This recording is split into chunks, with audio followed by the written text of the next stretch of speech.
Ravaged by centuries of war and hardship, France has always arisen from its ashes, thanks to the efforts of extraordinary men and women. These are their stories. First, there was Vercingetorix, the first Gallic leader to unite the tribes against Rome, leading an heroic revolt.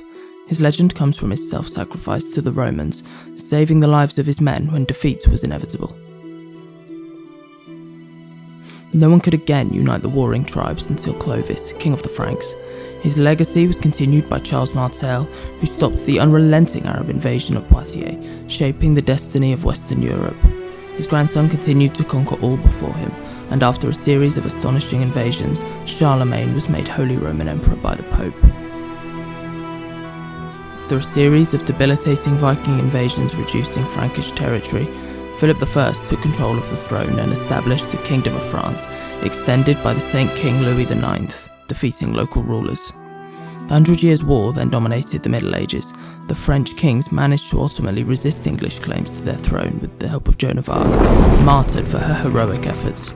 Soon after, Charles VII ended the war and reclaimed France for the French.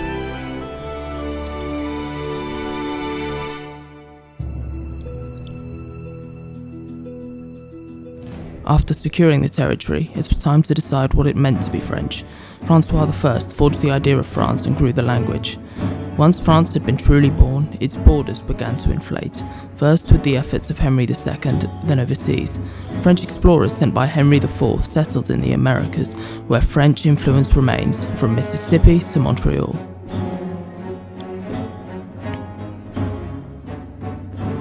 Next came the French Golden Age, with France establishing itself as the most formidable nation-state in Europe. Louis XIII crushed local lords to give more power to the monarchy, and his chief advisor, Cardinal Richelieu, created the Académie Française. His son, Louis XIV, developed a fearsome military, colonising Morocco and Haiti. He was eager to boast his wealth, creating the luxurious Versailles Palace.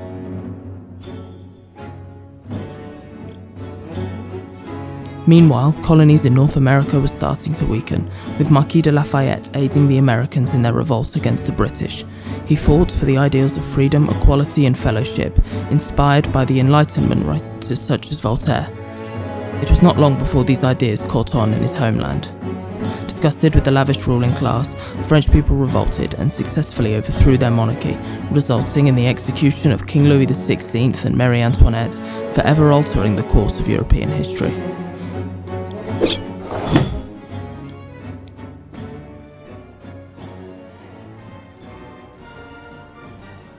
The terror soon took hold, the revolutionary government embarking upon a radical social revolution.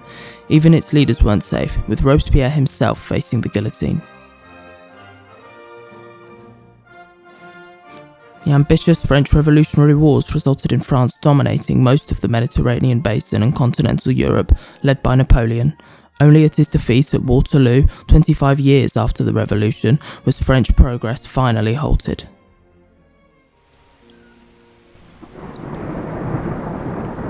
France's 19th century was full of turmoil.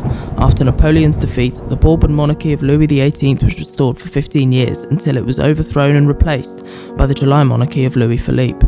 The social unrest as a result of this was one of the inspirations for the June Rebellion, immortalised by Victor Hugo's novel Les Miserables. As Europe was ravaged by revolutions, France was to overthrow its monarch again, establishing another French Republic. However, as history repeated itself, this republic was hijacked by Napoleon. This time it was Napoleon III, emulating his famous uncle. His success ended when an embarrassing defeat by Prussia led to his capture and the loss of Alsace-Lorraine to Germany.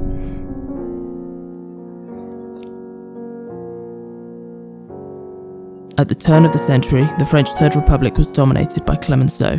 He was to lead France through World War I, successfully negotiating the return of Alsace-Lorraine. Much of this conflict took place in France and was defined by the image of the trenches, with millions of lives lost. On those fields, Marshal Pétain proved to be a formidable military leader. However, he will be remembered for the role he played in the Second World War, where following the German invasion of France, he was the head of a collaborationist government.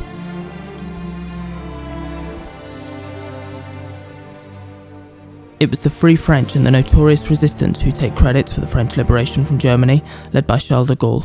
His time as president saw him end the Algerian War and gradually start the process of decolonisation while modernising France and maintaining its status as a global power.